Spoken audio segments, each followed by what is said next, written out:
Welcome to episode 27 of FTCE Seminar, a teacher certification podcast.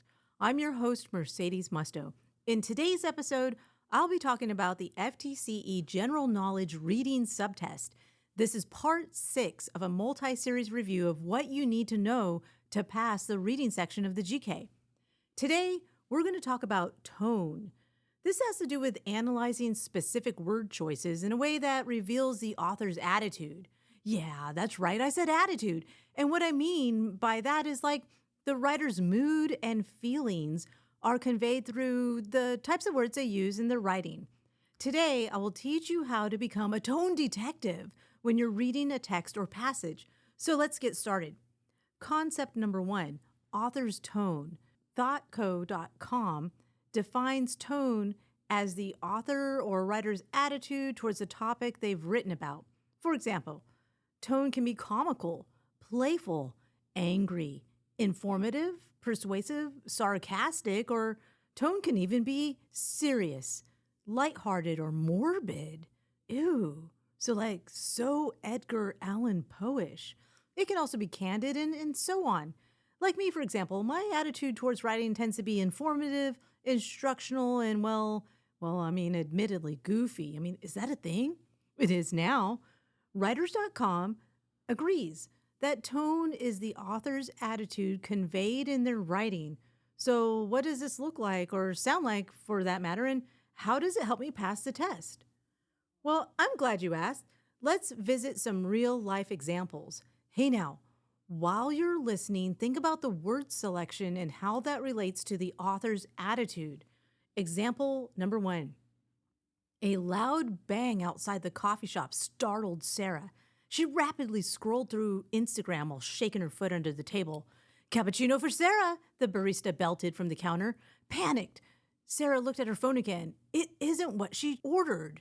In this first example, the authors selected words like startled, rapidly, shaking, and panicked. These words let us know that Sarah's nervous and anxious. But you got that, right? Let's hear another example. Example number 2. "Cappuccino for Sarah," said the barista. Sarah sighed and flung her phone inside her bag. "This isn't what I ordered," she sneered at the barista. "Espresso. Every day I get an espresso," she barked. "Now I'm going to be late." In this example number 2, the authors selected words like sighed, flung, sneered, and barked. Indicate that Sarah is clearly agitated or angry. Hey, you're doing great. Let's try another example.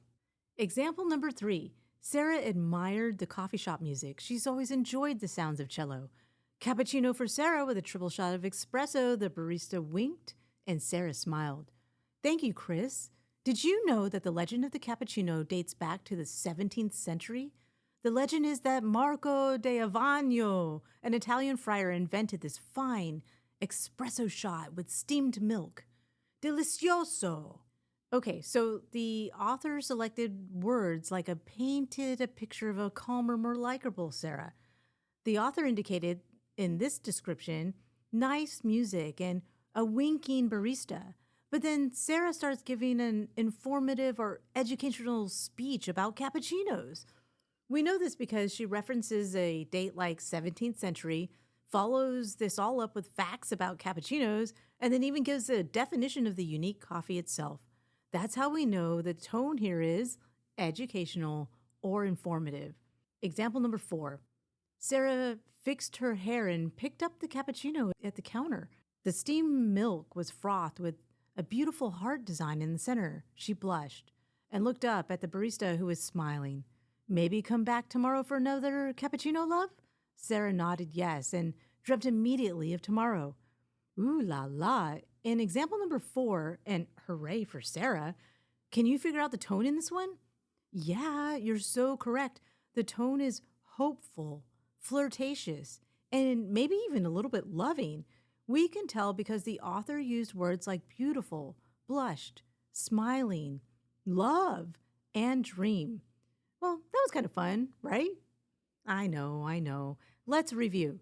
Remember, the author's tone is their attitude, feelings, and mood about the topic they're writing about. We can decipher the tone like the good little tone detectives that we are by paying really close attention to the word choice in each sentence. Remember, tone can be conveyed as nervous, anxious, agitated, angry, hopeful, loving, or even educational, and so much more. Being able to identify tone within the text will help you understand the craft and structure of the passages on the reading portion of the general knowledge test. In fact, being able to use all these reading skills will help you improve with every portion of the exam because reading's involved. I mean, how cool is that? For more practice with reading strategies, visit ftceseminar.com to study for the test. The most important thing is to start studying and start studying today so you can pass the teacher certification exam. Well, what are you waiting for? Check us out on YouTube at FTCE Seminar and start studying today. This podcast was recorded at Pickens Multimedia Studio at the University of West Florida. This podcast is listener supported. Contributions can be made via the listener support link on Spotify.